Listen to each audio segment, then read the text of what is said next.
আমরা গতকাল থেকেই আছি পুরুলিয়ার এই ঝালদাটুতে। ঝালদাটুতে নানান জায়গায় নানান বিষয়ে অনেক কথাই হয়েছে, কিন্তু আজ অন্য জায়গায়। কারণ এই ঝালদাটুতেই কিন্তু এমন একটা জিনিস পাওয়া গেছিল তখনকার দিনের হিংসুক বলা যেতে পারে, ডাইনোসরাস এইখানে কিন্তু থাকতেন।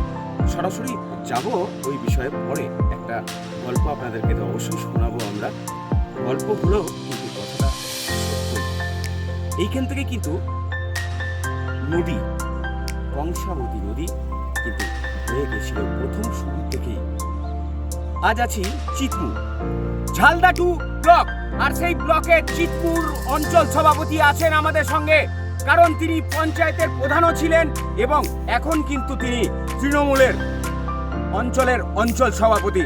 যাব ওনার কাছে, জানবো যে এই অঞ্চলের জন্য যেখানে মানুষরা হাঁটতে পারতো না, যেখানে মানুষরা আসতে পারতো না, কি কি কাজ হয়েছে এখনো অবধি। কারণ 21শে জুলাইতে মমতা বন্দ্যোপাধ্যায় বলেছে কাউকে রেয়াত করবে না, সে অঞ্চল সভাপতি হোক, ব্লক সভাপতি হোক, জেলা নেতৃত্ব হোক বা পঞ্চায়েত প্রধান হোক, কাজ করতে হবে। কেন হেরেছে?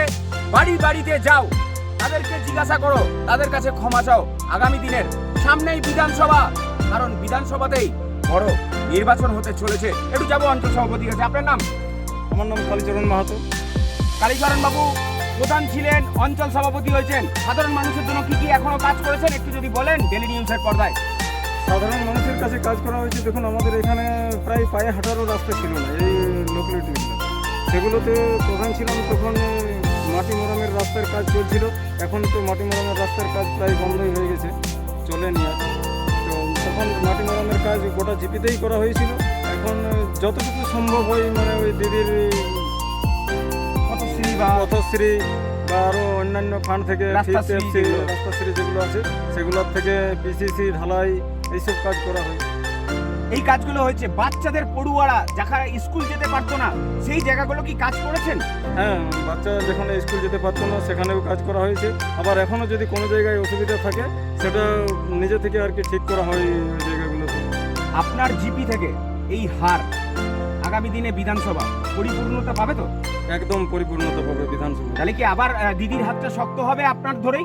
একদম শক্ত হবে স্যার, এটার জন্য 100% গ্যারান্টি। বাড়িতে বাড়িতে যাচ্ছেন, আপনার মুখ্যমন্ত্রী মমতা বন্দ্যোপাধ্যায় বলেছে বাড়িতে বাড়িতে যেতে, কি অসুবিধা, মানুষের সুবিধা সবকিছু জানতে যাচ্ছেন এখন অবধি? হ্যাঁ, সেগুলো আমরা প্রায় প্রতিদিনই বলা চলে যে বাড়িতে বাড়িতে যাওয়া হয় আর কি। আপনার প্রধান কি ঠিক ঠিক কাজ করছে এখন? হ্যাঁ, আমার প্রধান ঠিক কাজ করছে। প্রধানের কোনো আগামী দিনের যে বিধানসভা আবার কি সবুজ আবির? একদম সবুজ আবির। ধন্যবাদ। এই পাহাড়, যে পাহাড়ে আছেন সেখানে তো রাস্তা ছিল না, এই পাহাড়ের নাম যদি একটু গোটা বাংলাকে বলেন। এই পাহাড়ের নাম অস্তি পাহাড়।